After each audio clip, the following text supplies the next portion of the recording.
Okay, here we are again. I'm trying to break these videos up so it won't be one long drawn out process. But what is our goal today? What is my goal today? Hopefully, you're going to use the goal.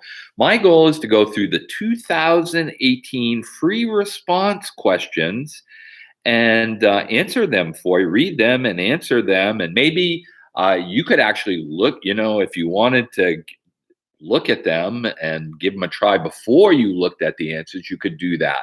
But I think it'll be a great study guide leading up to the test because we can just do so much in class. So this really, and I like doing it to be honest with you. So this is really, you're going to be without excuse by the time we get to the exam because I'm going to give you a lot of them. And I'm trying to keep them organized on the website. But notice how they work from bottom up. So if you want to go in order, I would go from the bottom of the test review category and work up. All right, we are on question 2B. And 2B states this. Given the method used by the environmental science teacher, we've already said that's Mr. Mike Soul in this case, to collect the responses, explain how bias might have been introduced and describe how the bias might affect the point estimate of the proportion of all students at the school who would respond yes to the question. Remember, we talked about bias. We had that whole unit on different types of bias. All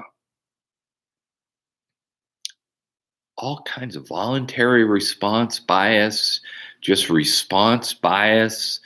Any way that you want to know what the person thinks, not what you want them to think.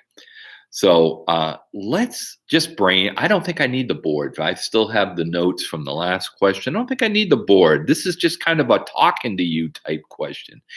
Anything that would influence student responses. Boom.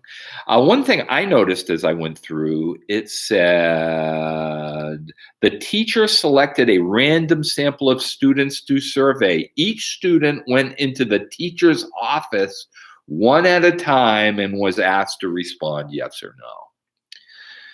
Now, I am going to take it for granted that Mr. Soul cares a lot about the environment. I would think that would go kind of a correlation between that and being a science teacher. So if you walked in there, you'd be kind of letting him down if you said, no, I don't recycle, or maybe you're just honest. But I think that might be a source of bias, trying to please that old teacher. There's number one, the fact you went in and answered the question with the teacher. How about trying to be cool? Maybe being cool isn't being a recycler. Remember, I have to have fun with these videos too. So maybe your buddies aren't recyclers, so you decide not to be one. Okay, that might be another source of bias. And you might be able to think of others, but I think those are two really good source examples of bias in this question. All right, we'll end to be or not to be right there. Boom.